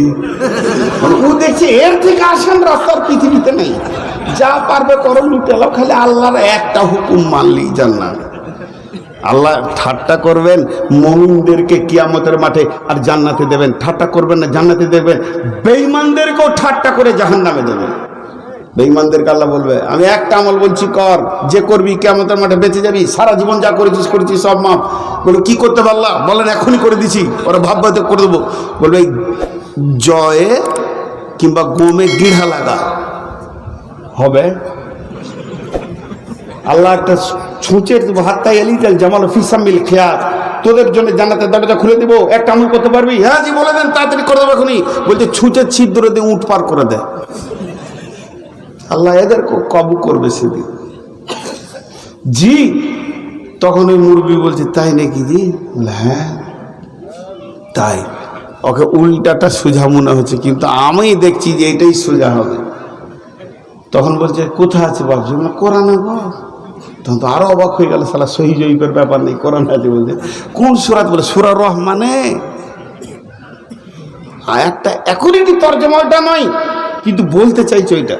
আল্লাহ বিসমিল্লাহির রহমানির রহিম, ইয়া মা'শারাল জিন্নি ওয়াল ইনসি ইন ইসতাতাতুম আন তানফুযু মিন আকতারিস সামাওয়াতি ওয়াল আরদি ফানফুযু লা তানফুযুনা ইল্লা বিসুলতান ফাবিআইয়ি আলাই রাব্বিকুমা তুকাযযিবান। আল্লাহ বলছে, হে জিন ইনসানের দল, আমার এই আইনটা যদি মেনে নিতে যদি কষ্ট হয়, এখানে যত হারাম আছে হালাল আছে, জায়েজ না জায়েজ করিস না, এটা যদি তোদের মেনে নিতে অসুবিধা হয়, তোদেরকে যদি কষ্ট লাগে, তাহলে একটা কাজ কর, আনতানফুযু মিন আকতারিস সামাওয়াতি ওয়াল আরদি ফানফুযু লা তানফুযুনা ইল্লা বিসুলতান। আমার আইন মানতে যদি তোদেরকে ভারী লাগে, তাহলে একটা কাজ কর, তোরা আমার রাজ্যের বাইরে চলে যা। বুড়া বলছে, কোথায় যাও বাবা? আল্লাহ বলছে, আমার আইন মানবি না, নামাজ রোজা করবি না, তো ভেজাল নাই, আমার আল্লাহর রাজ্যের বাইরে চলে যা। ইল্লা বিসুলতান, যেখানেই যাবি সবটাই আমার রাজত্ব। কোথায় যাবেন? মানতে হবে, উপায় নেই বাবা, প্যাঁচলে এলো কথাতে। আজকে 3টে চাচা খুব খুশি, চশমা খুলছে লাগাইছে, খালি বলে দেখে আমলই নেমে যাবে, কিন্তু ভাবছে হয়তো যে বিপদ ঘটবে। তো আজান মৃত ব্যক্তির আজান হয়, জি, এটা অন্য তফসিরে পাবেন। আমি যে তফসিরটা দুনিয়া আর আখেরাত, আমার একটা বায়ান আছে, দুনিয়া আখেরাত দুটোকে পাশাপাশি নিয়ে গেছি, ওই তফসিরে এটা পেয়ে যাবেন। আমি ছোট্ট করে বলে দিচ্ছি, সেটা কি, প্রতিটি মানুষের একটা করে ইমাম আছে, আছে না নেই? জানা যায়, আপনার একটা আছে, আমারও একটা আছে, যতগুলি আমরা মুসলমান আছি প্রতিটা মানুষের একটা করে আলাদা আলাদা জানাজা আছে না নাই? তাহলে যতটা মানুষ আছে ততটা আজান হবে। আল্লাহ তাবারাক ওয়া তাআলা রাসূল সিস্টেমিক করে দিয়েছে, হামামাতাউল হায়াতিদ দুনিয়া ফিল আখিরাতি ইল্লা কালিল। সূরা তওবার তাফসীরটা আনতে গিয়ে তাফসীর মারফুল কোরআনে বলছে, তোর জীবনটা কত ছোট তুই জানিস কি? আজান আর নামাজের মধ্যখানে যে সময়টা, এতটুকুই তোকে দুনিয়া করতে দেওয়া হয়েছে। প্রতিটা মানুষের জীবনের আজান তার কানে হয়ে গেছে। আঁতুর ঘরে আজান দেওয়া হয়, এই আজানটা দেওয়া হয় কেন? তোর জীবনের আজান শুরু হলো আল্লাহর উপরে ঈমান, রাসূলের উপরে ঈমান, আখিরাতের উপরে ঈমান। নামাজ পড়তে হবে তোকে, পৃথিবীর বুকে বাঁচতে গেলে, সফলতা নিতে গেলে নামাজ পড়তে হবে। আল্লাহ ছাড়া কোনো মাবুদ নাই। ওই কচিটার কানে কেন আজান দেওয়া হয়? তার কারণ হচ্ছে, পেটের ভিতরে যখন বাচ্চাটা থাকে, বিশ্বনবী বলতেন, মা তুমি সাবধান হয়ে যাও, তোমার জবান ওই ছেলেটাকে ইফেক্ট করবে। তুমি যদি গান গাও, তুমি যদি খারাপ কথা বলো, তোমার পেটের সন্তান খারাপ হয়ে যাবে। তার মানে হচ্ছে, ফল আর গাছের বোটা আর গাছ যতদিন একই সঙ্গে থাকবে, ওই মায়ের ঈমান ছেলের ঈমানকে ইফেক্ট করবে। যেমন বিজ্ঞানীরা বলছে, পেটের ভিতরে ছেলেরও অসুস্থতা আছে, অসুস্থ যখন হয়ে যায়, ছেলের স্বাভাবিকতার অসুস্থতা যখন দেখা যায়, মাকে ইনজেকশন দিলে ছেলের কাজ হয়ে যায়, কারণ তার এখনো ওই ব্লাড সার্কুলার একই সঙ্গে রয়েছে, স্পন্দন একই সঙ্গে রয়েছে। কিন্তু এই ছেলেটা যেদিন পৃথিবীর বুকে এসে গেছে, এখনো মায়ের সঙ্গে বোঁটা লেগে আছে, গাছের সঙ্গে ফলের বোঁটা লেগে আছে। প্রথম কাজ হচ্ছে, ফলটাকে এবার তুমি আলাদা করো। যখন আমি ফলটাকে আলাদা করতে যাব, তার নাভিটাকে যখন কেটে দেওয়া হবে, নাভিটা কেটে দিয়ে গাছ থেকে ফলটাকে যখন জুদাই করা হবে, তখন মায়ের ঈমান আলাদা, ছেলের ঈমান আলাদা। আল্লাহ তাবারাক ওয়া তাআলা রাসূল বলছে, লেট করা যাবে না, মোটেই না, 1 সেকেন্ড না, এক্ষুনি ওর কানে ঈমানের আজানটা দিয়ে দাও, ঈমানের বড় দাওয়াতটা দিয়ে দাও, পৃথিবীর সেরা দাওয়াতটা দিয়ে দাও, ওর কানে আজান ঢুকিয়ে দাও। তাহলে ওর তর্জমাটা কি হবে? বেটারে সোনা মানিক, তুমি সোনা আম্মুরে, পৃথিবীর বুকে আল্লাহ বড়, আল্লাহ বড়। আমি সাক্ষী দিচ্ছি, আল্লাহ ছাড়া তোমার মাবুদ নাই। আরো সাক্ষী দিচ্ছি, তোমার পৃথিবীর নেতা হবে কে, তোমার আইডিয়াল হবে কে, তোমার চলা উঠা বসাটা হবে কার মতো? নবী মুহাম্মদ সাল্লাল্লাহু আলাইহি সাল্লামের মতো। তুমি নামাজ নামে একটা ইবাদত দেখতে পাবে, তার ভিতরেই তোমার দুনিয়া আখিরাতের সফলতা লুকিয়ে আছে। আল্লাহ বড়, আল্লাহ বড়, আল্লাহ ছাড়া কোনো মাবুদ নাই। ওই কচিটা আর কানে দিয়ে দাও। ইমানের দাওয়াতের গুরুত্ব কত, খালি এইটা ভাবেন, আমি অন্য কিছু বলবো না। এখন একটা প্রশ্ন, 1.5 মিনিটের ছেলে, 1.5 ঘন্টা বলছি না ভুল করো, 1.5 মিনিট নাভিটা কাটা হয়েছে আর 30 সেকেন্ড পার হয়েছে, আমি 1.5 মিনিট ধরছি, অতক্ষণও লাগবে না, কোলে আছে আজান দিবে, হার্ডলি 5 মিনিট, ওর বয়স হলো 5 মিনিট, 5 ঘন্টা লয়, ও কিছু বুঝে? এতগুলো লোক হানা বলছেন, ও কিছু বুঝে না? যদি বলেন তাহলে রসুলের ভুল ধরতে হবে। আল্লাহ রসুল এমন একটা ফালতু কাজ করেছে, বুঝে না, ওর কানে আজান দিতে বলছে। একটা কথা জেনে রাখেন, নবীজি বলেছেন ওর কানে আজান দিতে, তাহলে ও বুঝে, আল্লাহ ওকে বোঝানোর সেই ক্ষমতাটা দিয়েছে, আছেই এর ভিতরে ওর বোধ ক্ষমতা। আল্লাহ রসুল এমন একটা কাজ পৃথিবীতে করে যায় না যেটা পাগলামি বলবেন আপনারা, বলা যাবে? তাহলে এখানে লুকিয়ে আছে, হয়তো আপনি আমি বুঝতে পারছি না, আপনার আমার ব্রেন বোঝার মতো ক্ষমতা নেই, কিন্তু নবীজি যখন বলেছে তার ওর ভিতরে আছেই। ইমান কত গুরুত্ব! জি, এখানে যতগুলো মানুষ আছে সকলেই ডেট অফ বার্থ একসঙ্গে না আলাদা আলাদা? এটাই তো ভুল, ডেট অফ বার্থ একসঙ্গে, জি না একসঙ্গে। ওই বুঝি বুঝি তো মাথা চুল উঠছে তোমাদের, বলছে এখনো বলছে আলাদা আলাদা। পৃথিবীর সমস্ত মানুষ আদম যেদিন জন্ম নিয়েছে আমরাও সেদিন জন্ম নিয়েছি, আর যেটা আসবে আমাদের পরেও এই দিনই জন্ম নিয়েছে। আল্লাহ কোরআনে বলে দিয়েছে ডেট অফ বার্থ, জি, একদিনে জন্ম হয়েছে। তো এই আপনারা 4টা বক্তা করেছেন, আর 4 জনাই নেমেছি কাঞ্চনে কিংবা ইন্টারসিটিতে, একসঙ্গে এনেছেন, একটা গাড়িতে মসজিদে ভরে দিয়েছেন, স্টেজে আসছে একে একে। আপনি কে বলছি 8টায় উঠেছে, এই 9টায় উঠেছে, কিন্তু এসেছে একসঙ্গে। তো আমরা আল্লাহর কাছে একসঙ্গে এসেছি। আলাম আরওয়াতে যেদিন আদম জন্ম হলো, পৃথিবীর সমস্ত আত্মাকে জন্ম করে দিয়ে দিলেন আল্লাহ। কিভাবে দিলেন? কোরআনে আছে, এটা হাদিস না। হযরত আদমকে আল্লাহ তৈরি করার পর ওর পিঠে হাতটা এরকম দিলেন, আর ঝুরঝুর ঝুরঝুর ঝুরঝুর করে বালুর মতো পড়তে লাগলো, কিয়ামত পর্যন্ত সব আত্মাগুলো একসঙ্গে হয়ে গেল। তাহলে এক ডেট অফ বার্থ হয়ে গেল। এরপর দুনিয়াতে যার যখন পালা আছে সে তখন আসবে। কিন্তু দাওয়াতের গুরুত্ব দেখেন কত। আবার বলছি ইমানের কথা, সে আত্মা জগতে যেদিন বিশ্ব নবীও পর্যন্ত শিষ্য, উনি গুরু নন, সেদিন আল্লাহ নিজে গুরু হয়ে বলছেন আলাস্তু বিরব্বিকুম, ইমানের দাওয়াত দিয়ে দিলেন, আমি কি তোদের রব নই?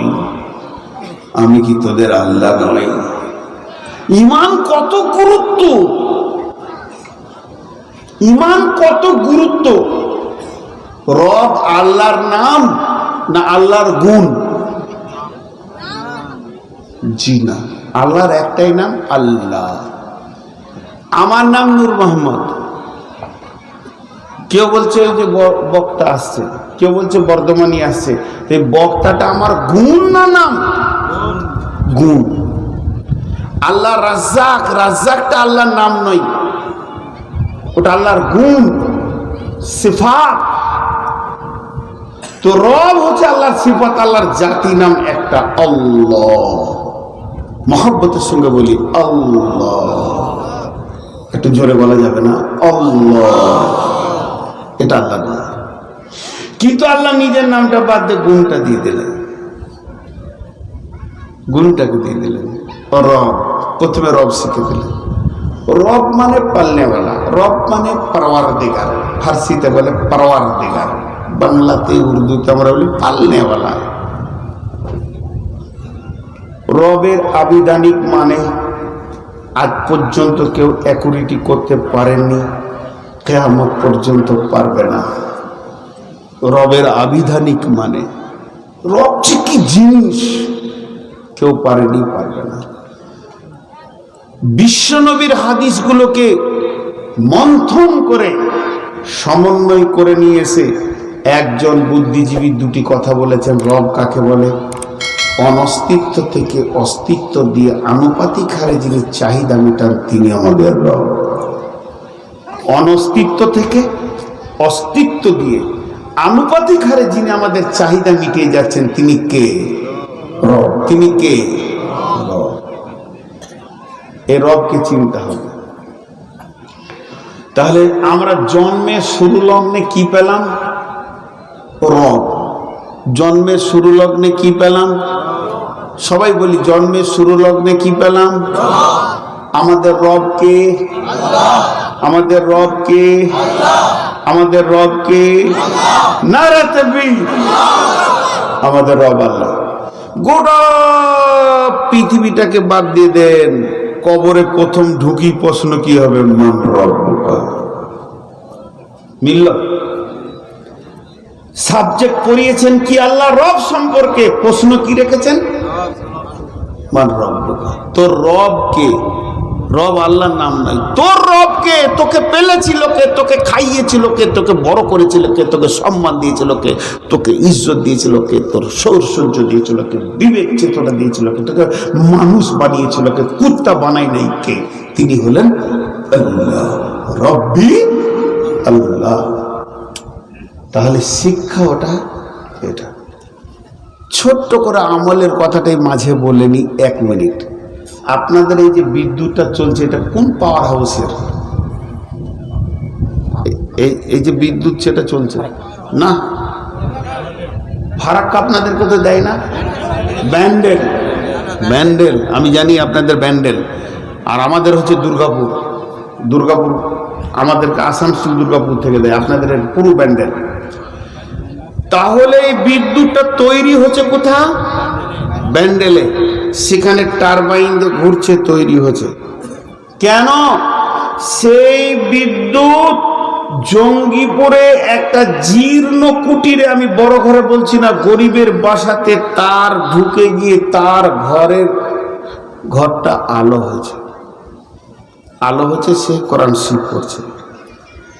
এর উৎপন্ন দিচ্ছে ব্যান্ডেল। ব্যান্ডেলে টারবাইন ঘুরছে, সার্কিট দিয়ে, কার্বোটার সার্কিট দিয়ে সেখানে বিদ্যুৎ তৈরি হচ্ছে। আর সেই বিদ্যুতের আলোতে জঙ্গিপুরের কুটির, জীর্ণ কুটিরে একজন হুজুর কনসিভ করছে বিসমিল্লাহির রহমানির রহিম আল্লাযীনা ইয়াযকুরুনাল্লাহা কিয়ামান ওয়া কুউদান। জি ভাই, এখন যদি হুজুর বলে পোল লিব না, তার লিব না, টান লিব না, হুক লিব না, অ্যাঙ্গেল লিব না, রোডে এখান থেকে গুনতে গুনতে মাথা খারাপ হয়ে যাবে। ব্যান্ডেল কতগুলি পোল, কতগুলি তার, কতগুলি অ্যাঙ্গেল, কতগুলি টান, কত নাট, উদ্দেশ্য একটাই, টারবাইন কার্বোটারের বিদ্যুৎটা যেন ওই ঘরে পৌঁছে যায়।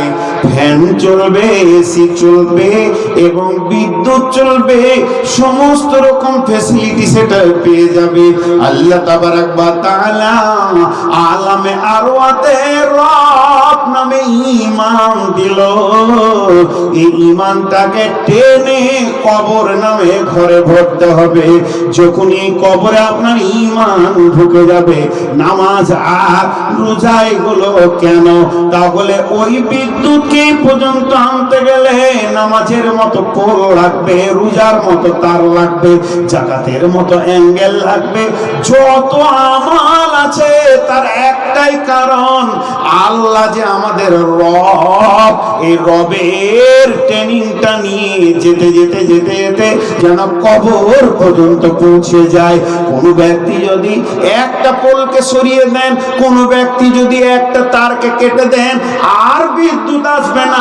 1 হাত নয়, 1 ইঞ্চি নয়, 1/2 ইঞ্চি কেটে দেন, আর বিদ্যুৎ আসবে না। বিশ্ব নবী বলছেন, মান তারাকা সালাতা মুতাআম্মিদান ফাকাদ বারিয়া, মান তারাকা সালাতা মাকতুবাতান মুতাআম্মিদান ফাকাদ বারিয়াত মিনহু জিন্নাতুল্লাহ। মাঝরে লা তাতরুকান্না সালাতা, খবরদার ইচ্ছা করে একটা নামাজের পোলকে ফেলে দিও না। যে ব্যক্তি জ্ঞান বশত সজ্ঞানে চেতনতায় যদি এক ওয়াক্ত নামাজকে ইচ্ছা করে ছেড়ে দেয়, আল্লাহর সঙ্গে সঙ্গে টারবাইনের সম্পর্ক কেটে যায়, আর সম্পর্ক থাকে না। অতএব নামাজ কেন দিয়েছে? আপনি আগুন জ্বালিয়ে দিয়েছেন, চুলাতে কাঠ ভরে দিয়েছেন, দাও দাও করে চলছে, কাঠ আগাতে রয়েছে, জ্বলতে রয়েছে, পেছনে যদি আর একটা কাঠ না দেন ওই আগুনটা কখন বিলুপ্ত হয়ে চলে যাবে, শেষ হয়ে যাবে।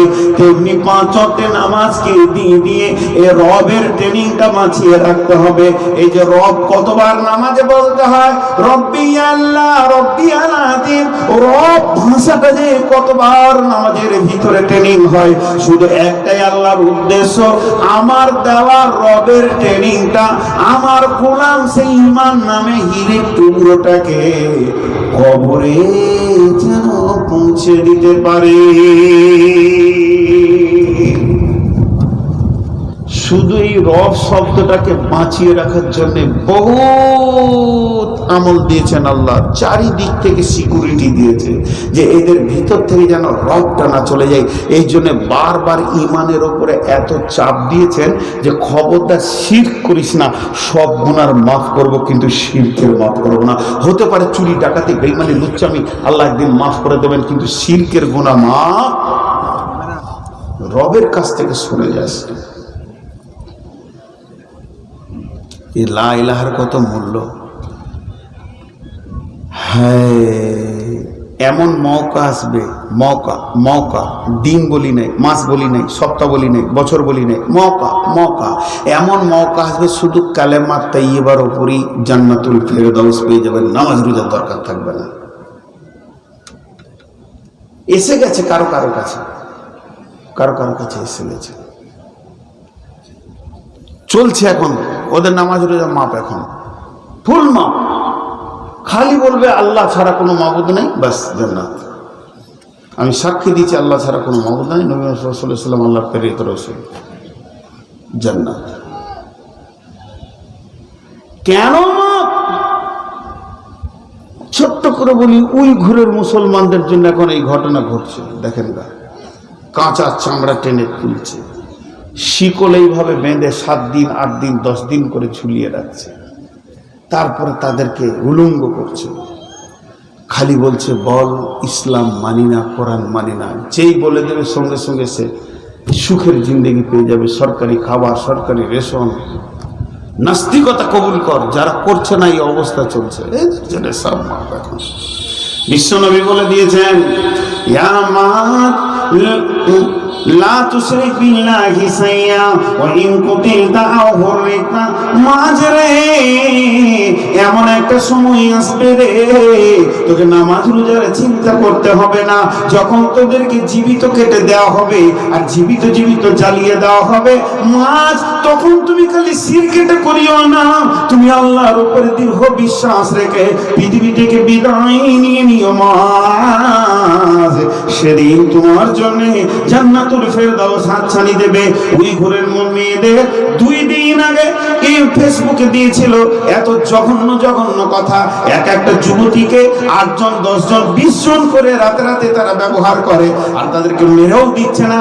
একটা মেয়ে বিবৃতি দিতে বলছে, আমি বলছি আমাকে মেরে দাও, গুলি করে দাও, তাও বলো, কিন্তু আমাকে বেইজ্জতি করিও না। সেটা আপনার মেয়ে, সেটা আমার মেয়ে, সেটা আপনার বোন, সেটা আমারই বোন, সেটা কালেমাওয়ালা বোন, সেটা শিরকওয়ালা নয়, সেটা তৌহিদওয়ালা বোন।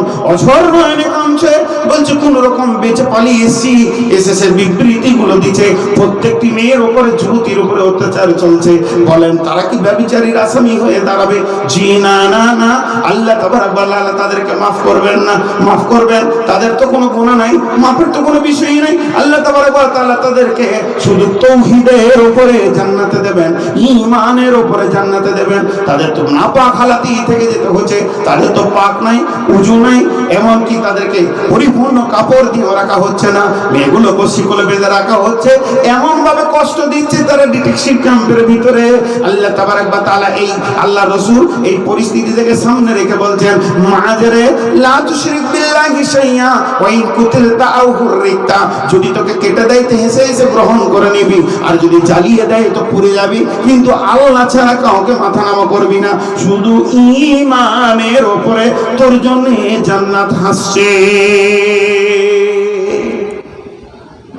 কখনো দেখেছেন 30 সেকেন্ডে 2 রাকাত নামাজ দেখেছেন? এই রোজাতে দিছে ঝরম ঝরম ঝরম, কিন্তু দেখেছেন চাইনিজ পোশাকে পড়ছে? হাসবেন না, ওরা লুকিয়ে পড়ছে। ওই ঘরের মুসলমান, ওদের গেটের সিকিউরিটি ডিউটি দিয়ে রেখেছে, দেখ কেউ আসছে নাকি, জানের ভয়ে ওইটুকু পারছে ওরা। ওরা ভয়ে পড়ছে। কেউ কেউ কমেন্ট করছে 4G 5G, জি না, যেগুলো চাইনিজ মুসলমান ওদের চেহারা পোশাক দেখবেন তো ভাববেন যারা চুরি করে পড়ছে। আর বাকি যেগুলো আমাদের দিকে 4G আছে, উঁচু উঁচু টুপি, অথবা 8Gও চলে এসছে এখন, ওগুলোর কথা বাদ দেন। আমি জীবনে একবারই নামাজ ছেড়ে পালিয়ে এসেছি। রুকু থেকে উঠে সামি আল্লাহ লিমান হামিদা, আমার পাশে ছিল আমার ভাতিজা, না চল খবিসের পেছনে নামাজ হবে। আমি জানি না গো, চলে বিরেলি মসজিদ ঢুকে গিয়েছে, মাগরিবের টাইম হয়ে গেল, বললাম গাড়িটা দাঁড় করা দাও, নামাজটা পড়েলি, মসজিদটা বেশ ভালোই, উজু টুজু করে বসে আছি, 2টা মুসল্লি মুরব্বী বসে আছে। খানিক পরে আজান হলো, ইমাম এলো উঁচু টুপি, ওকে দেখি তো আমার হয়ে গেছে, আলহামদুলিল্লাহ আল্লাহু আকবার, সামি আল্লাহু লিমান হামিদ, আল্লাহু আকবার, সামি আল্লাহু লিমান হামিদ, আল্লাহু আকবার। রব্বানা লাকাল হামদ বলতে হয় হানফিদের হিসাবে, ও ওইটুকু বলছে না। আলহামদুলিল্লাহ দূরের কথা, সাজদাতে সুবহানা রব্বিয়াল আলা আমার একবার পৌঁছাতে গিয়ে 2 সাজদা হয়ে গেছে। আমি বললাম এ খবিসের পেছনে নামাজ হবে না, কেটে পড়, আমরা অন্য জায়গায় গিয়ে পড়বো। পালিয়ে গিয়ে আবার অন্য জায়গায় পড়লাম। জি, তো কত রকম আছে। ঈমান কত মজবুত জিনিস, এই ঈমানকে বাঁচিয়ে রাখতে হবে।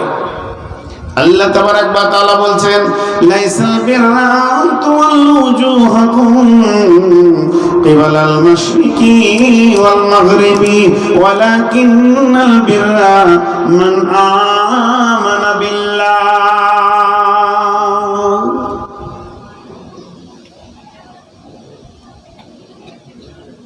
আমাদের আলাপ হয়,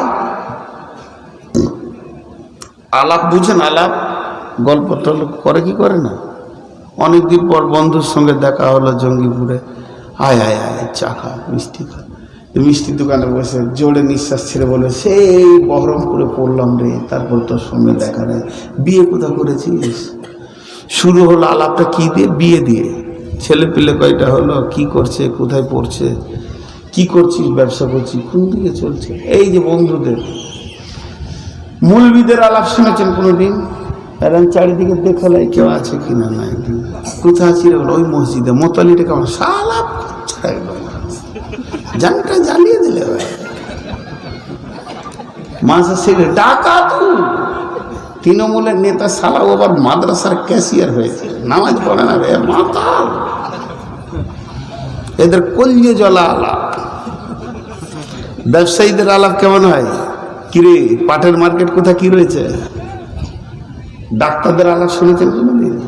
এদের যদি শুনেন তো ছুরি নিয়ে ওর পেটে পড়ে যাবে, সামালতে পারবেন না। একজন ডাক্তার আর একটা ডাক্তারকে ফোন করছে, জঙ্গিপুর থেকে ফোন করছে, কোথাও ওর হয়তো ভাইরা আছে মালদা সুজাপুরে। কেমন আছো? ভালো আছো। তুমি কেমন আছো? বউ কেমন আছে? এই গল্প করতে করতে, কেমন চলছে? কিছুই চলে না, মোটেই বসে আছি 10 দিন। তখন বলছে, আলহামদুলিল্লাহ আমাদের এলাকায় একটা ভাইরাস ঢুকেছে, ভালো চলছে, প্রতিদিন 8টা-10টা করে খরিদ্দার। বলছে দোয়া কর ওদিকেও যেন হয়। আচ্ছা, এদেরকে বাঁচিয়ে রাখা যায়? এই খবিসদের কি আলাপ চলছে দেখ। একজন ডাক্তার আরেকজনকে বলছে 3টে অপারেশনের মাল পেয়েছি আজকে। আর একটা অ্যাক্সিডেন্ট হয়েছে, গাড়ি সারা দুজন মরেছে আর তিনজন ধুকধুক করছে, লুটে লিবো এবার।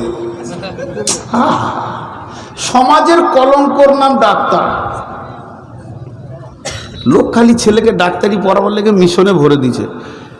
ক্লাস 2 এর ছাত্র, 3 ছাত্র মিশনে ভরে দিই, ওর বাপ তখন এবার বাজারে জায়গা খুঁজছে কোনখানে চেম্বারটা করবে রে।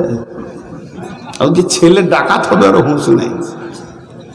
পৃথিবীর সব থেকে বড় চোর, শিক্ষিত চোর, ডাকাত, কুলাঙ্গার, সমাজের সব থেকে নোংরা হচ্ছে ডাক্তার। একটা প্রশ্নের উত্তর দিতে পারবেন না, আমি একটা করে বলে দেবো এরা কত বড় কুলাঙ্গার। মানুষের জান কিনে এরা খেলা করে। বর্ধমানে একটা ডাক্তারকে পিটে পিটে ওকে একদম আলুর ভর্তা বানিয়েছিল। ওর বাপকে ফেরে দিয়েছে। আচ্ছা, যদি কোনো রুগীর অপারেশন হয়, হার্ট অপারেশন, কিডনি, গোল্ডব্লাডার স্টোনের অপারেশন চলছে, গোল্ডব্লাডার স্টোনে, যে ওই ফাড়া রেখে দিয়েছে গেটে, বলছে অভিভাবক কে আছে, অমুকের অভিভাবক। তো ওই বড় ছেলে বলছে স্যার আমি। বলছে তোমার আব্বার দেখলাম গোল্ডব্লাডার স্টোন অপারেশন করতে গিয়ে হাড়ের পাশে একটা টিউমার হয়েছে, এটা কিন্তু 6 মাসের মধ্যে অপারেশন করতে হবে, যদি এখন করো তাই আরো 20,000 লাগবে। কিছুই নয়, পরে ধরা পড়ে গেল, মেয়েরা ওকে আলোচনা করে দিল। একটা ছেলে MBBS পড়ছে বর্ধমানে, 3 বছর হয়েছে আর 3 বছর বাকি আছে। তা আমার সঙ্গে একদিন ছিল কোনো কাজে, আমি বললাম তুমি পৃথিবী তার রুজি রুটির রাস্তা খুঁজে পেলে না, এত নোংরা রাস্তায় গেলে কেন? বলে কেন? পৃথিবীর যত রুগী তুমি দেখবে, সুস্থ হলে আর তোমার কাছে কেউ আসবে না। সারা জীবন রোগী কটাই দেখবে তুমি, আর সুস্থ হলে তোমার সাথে তার আর মোলাকাত নেই। তাহলে ও কাশবে, কোঁটা ফেলবে, কফ করবে, কার ঘা ফোট, ওরই বিনিময়ে পয়সাতে মাছ খাবে কি করে তুমি? মাছটা যখন খেতে যাবে তখন মনে মনে হবে অমুকের সালা অপারেশন করে আবার ঘাটা বের করেছিলাম, তারই বিনিময়ে খাচ্ছে। খাবি কি করবে? জঘন্য রুজি। জি না, এটা ভাবিয়ে না। যদি ডাক্তার ইমানদার হয়, এর থেকে বড় নেকি আর কিছু নেই। বিশ্বনবী বলছেন, একটা লোক জিহাদে গিয়ে দাঁড়িয়ে দাঁড়িয়ে জিহাদ চালিয়ে যেতে যে নেকিটা পাবে, একটা লোক একটা রুগীকে খালি দেখা করতে গেলে সেই নেকিটা পাবে। ডাক্তারদের বড় নেকি আছে, কিন্তু ইমানদার হতে হবে, ঝামেলা শেষ। ডাক্তারকে কি হতে হবে? ইমানদার। ডাক্তার সমাজের দামি জিনিস, কিন্তু ইমানদার হতে হবে। তো এই আলাপ, সাহাবীদের আলাপ কেমন হতো এবার বলি।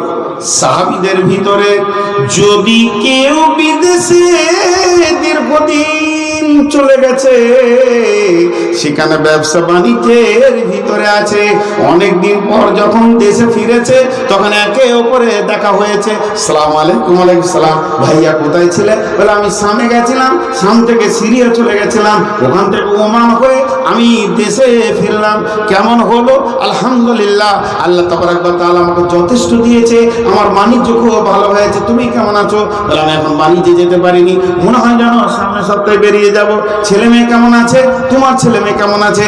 আপোসের মধ্যে আলোচনা হতে হতে শেষ জায়গায় ওরা পৌঁছে যেত, ভাইয়া রে তোমার ইমানের খবর বলো। তারা ইমানকে নিয়ে আলোচনা করত, তাদের ভিতরে ইমানি চেতনা ছিল, ইমানের আলোচনা ছিল। তারা বলতো মনে হচ্ছে যেন আল্লাহ এবং রসুল আখিরাতের উপরে ইমানের দুর্বলতা হয়ে গেছে, ব্যবসা করতে করতে ইমান আমার কমজোর হয়ে গেছে, তুমি খানিক ইমানের কথা বলো, আমি খানিক ইমানের সাক্ষী দিয়ে দিই।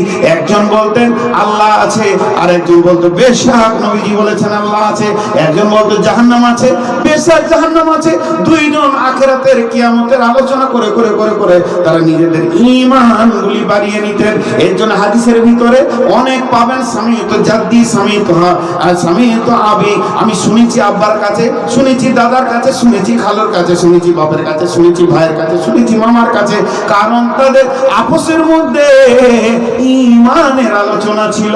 যখনই আপনি আমি ঈমানের আলোচনা করব, তখন আমার ভিতরে ঈমান বাড়বে। যেদিন আমরা ঈমানের আলোচনা ছেড়ে দিব, সেদিন আমাদের ঈমান কমবে।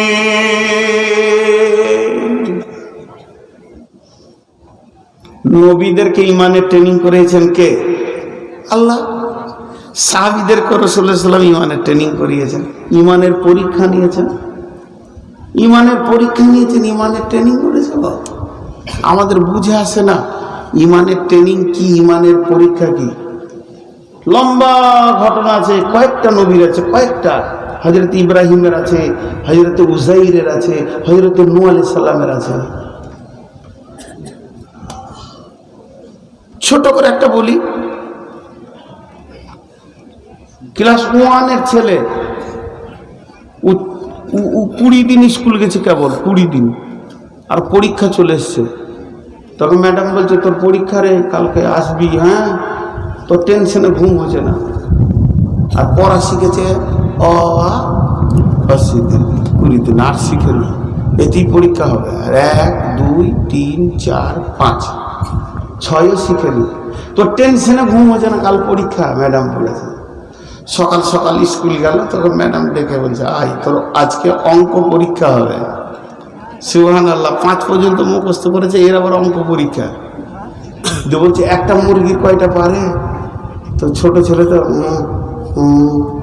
4টা, 86 নম্বর পেয়ে গেছে। মুরগি 4টা বলে 86 নম্বর পেলে কেন? ও যে মুখ খুলেছে, ওর ভিতরে যে স্বতঃস্ফূর্ততা ছিল, ম্যাডাম ওকে খুশি হয়ে নম্বর দিতে, যে তুই 5 মুখস্থ করেছিস, 4টা তো বলেছিস, ভাগ্য ভালো 82টা বলেছিলি। জি। আর একটা MA ছাত্র সায়েন্স নিয়ে পড়ছে, MSc মাস্টার্স করছে, ওকে জিজ্ঞেস করা হয়েছে স্করপিও কটা চাক? কটা? স্করপিও গাড়ির কয়টা চাক?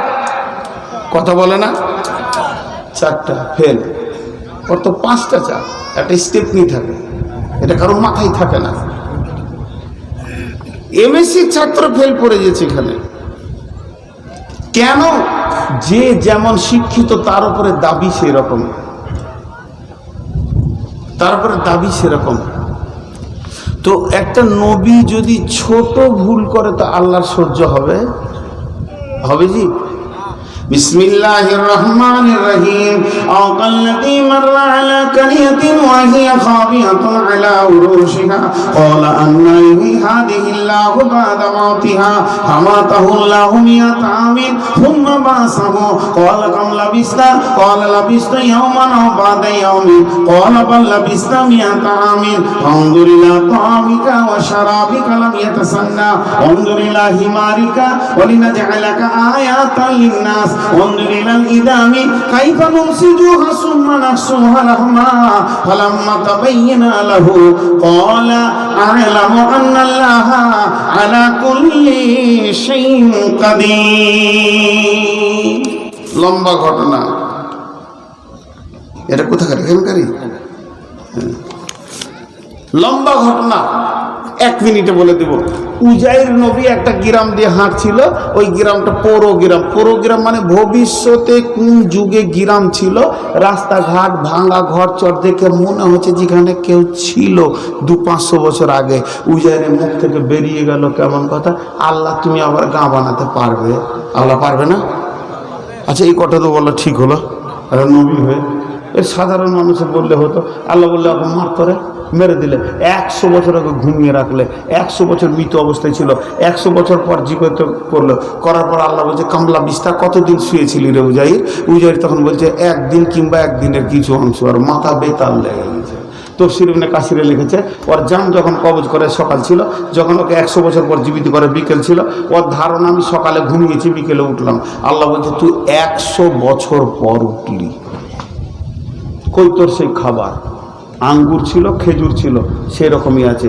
আর সারাপ, তোর খাবার পান করারটা কই? সারাপ, তো ওটা ছিল আঙ্গুরের রস, ওটাও নষ্ট হয়নি। কই তোর সেই গাধাটা, যে গাধাতে চড়ে এসেছিলি? গাধাটা নাই, সব হাড় হাড্ডি পড়ে আছে। উনি হাত দিলে খস করে ছেড়ে যেছে, 100 বছরের হাড় হাড্ডি পড়ে আছে। আল্লাহ বলছে তাকা। আসমান থেকে এরকম একটা হাওয়া আসলো, সমস্ত হাড়গুলো লেগে গেল, জমিন থেকে মাংসগুলো লেগে গেল। যখন গাধাটা জীবিত হয়ে গেছে তখন উজাইরের মুখ থেকে বলছে, কল আলমান আল্লাহ আলা কুল্লি শাইইন কাদির, আল্লাহ আমি জানি তুমি সমস্ত জিনিসের উপর ক্ষমতা জান। তো তুই জানিস তা বলেছিলিস কি? তুই যে জানিস তা বলেছিলি কি? ওটা তোকে বলতে বলেছিলাম আমি। দেখ গাঁটা আছে কিনা, হারা ভরা গাঁ, লোকজন, ছেলে পিলে, বাড়ি ঘর, হুঁশ হলো তোর? এরকম ইব্রাহিম নবীকে ট্রেনিং দিয়েছে, এরকম হযরতে নূহ আলাইহিস সালামকে ট্রেনিং দিয়েছে। যাক, বিশ্ব নবী একদিন হযরতে হারিস রাদিয়াল্লাহু তাআলা আনহুকে ডেকে বলছেন, হারিস রে এইদিকে তুমি এসো। হারিস আসলো। নবীজি বলছেন, হারিস রে তোমার ইমানের অবস্থাটা বলো। হযরত হারিস বললেন, ইয়া রাসূলুল্লাহ, ইয়া হাবিবাল্লাহ, আমি 100তে 100 ইমানের উপরে দাঁড়িয়ে আছি। আল্লাহ নবী বলছেন, হারিস রে তুমি নিজেকে এত বড় দাবি কি করে করছো? বলি, ইয়া রাসূলুল্লাহ, আমি সকালে যখন উঠেছি তখন জান্নাত আর জাহান্নাম যেন আমার চোখের সামনে ছিল। আপনি জাহান্নামের আযাবগুলো যেমন বলেছেন, আপনার জিব আর জাহান্নাম মিলে যাচ্ছে। আমি জান্নাতগুলো যেমন বলেছেন আপনি, ওই রকম জান্নাতের আঙ্গুরগুলো আমি দেখতে পেয়েছি। ওই জাহান্নামের ভয় আর জান্নাতের আশাতে আমার সকাল গেছে, দুপুর গেছে, সন্ধ্যা হয়েছে। ও দয়ার নবী গো, এর জন্য আমি নিজেকে ঈমানদার বলছি। আল্লাহ নবী বলছেন, আরিস রে তুমি যে ঈমানের দাবি করেছো, তুমি কামিল ঈমানে পৌঁছিয়াছো। আমাদের সারা দিনে একবার কবর মনে পড়েছে? পড়ছে না। তাহলে আমরা ঈমান থেকে অনেক দূরে সরে আছি। ভাইয়া দেখছো, কেউ আমাকে বলছে না যে টাইম পেরিয়ে গেছে, 12টা পেরিয়ে গেছে। কেউ বলছে 3-4 দিন তাকে রাগ করতে করতে ঘর গেল, মনে মনে বলছে তুই থাক আর তোর বাপ থাকবে। 12টা পর্যন্ত বলা হয়েছে, তাও তুই ছাড়বি না। তোর কত গাঁজা টান শখ আছে, টান গাঁজা, আমরা ঘর চল। রেগে চলে গেল। রাগ করিয়েন না গো, রাগ করিয়েন না। আমি খুব পেরেশানির মধ্যে ছিলাম। আজকে আসার ইচ্ছা ছিল না। যার সঙ্গে আমার ফোনে কানে কয়েকবার বলেছি যে ছেড়ে দাও। 16 তারিখে আপনাদের দোয়াতে ইনশাআল্লাহ নিয়ত আছে। এশার নামাজ পাবো কিনা জানি না, ফজরের নামাজ কাবাতে পেয়ে যাবো ইনশাআল্লাহ। রাত 9টায় ল্যান্ড হবে জেদ্দায়। 16 তারিখে চলে যাচ্ছে। ওই জন্য বাড়িতে প্রস্তুতি নিচ্ছিলাম। মসজিদের কাজ চলছে, মসজিদের ঋণগুলো শোধ হলো, আর বেশি নেই, 1,06,000 আছে। 30-32 লাখ হয়েছিল। আর আজকে আবার ওই মসজিদের যে 2টো মসজিদের মধ্যে একটা ফুল ঋণ শোধ হলো। আর আজকে আবার কিছু এই স্টিল গ্রিল লাগালাম, দিয়ে আবার 70,000 টাকা ঋণ হয়ে গেল। চলছে, শোধ হচ্ছে, চলছে। ওই সব মসজিদের কাজে বসেছিলাম। তো একবার মনে মনে করছিলাম যে যদি জঙ্গিপুরওয়ালারা বলে যে আসতে হবে না, তাহলে মিস্ত্রির কাছে কাজটা দেখে নিই। বলছে না, আসেন, প্রচার হয়ে গেছে। আবার ভাবছিলাম যে বৃষ্টি হচ্ছে নাকি। আমাদের দিকে বৃষ্টি বেশ চলছে, একবার করে আসছে যেছে। বঙ্গোপসাগরে যে ঝড়টা উঠেছে ওটা আমাদের দক্ষিণবঙ্গে চলছে। এই জন্য ওই আবহাওয়াটা আমি এইদিকে ভাবছিলাম। তো যাই হোক, আপনাদের দোয়ার বরকতে যাব, আপনারা দোয়া করবেন ইনশাল্লাহ। আপনাদের জন্য আমিও দোয়া করব। আজকে টোটাল বক্তব্যটা ছিল ঈমান।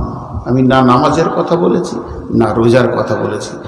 ঈমান যখন আমার ভিতরে এসে যাবে, সব কাজ হয়ে যাবে।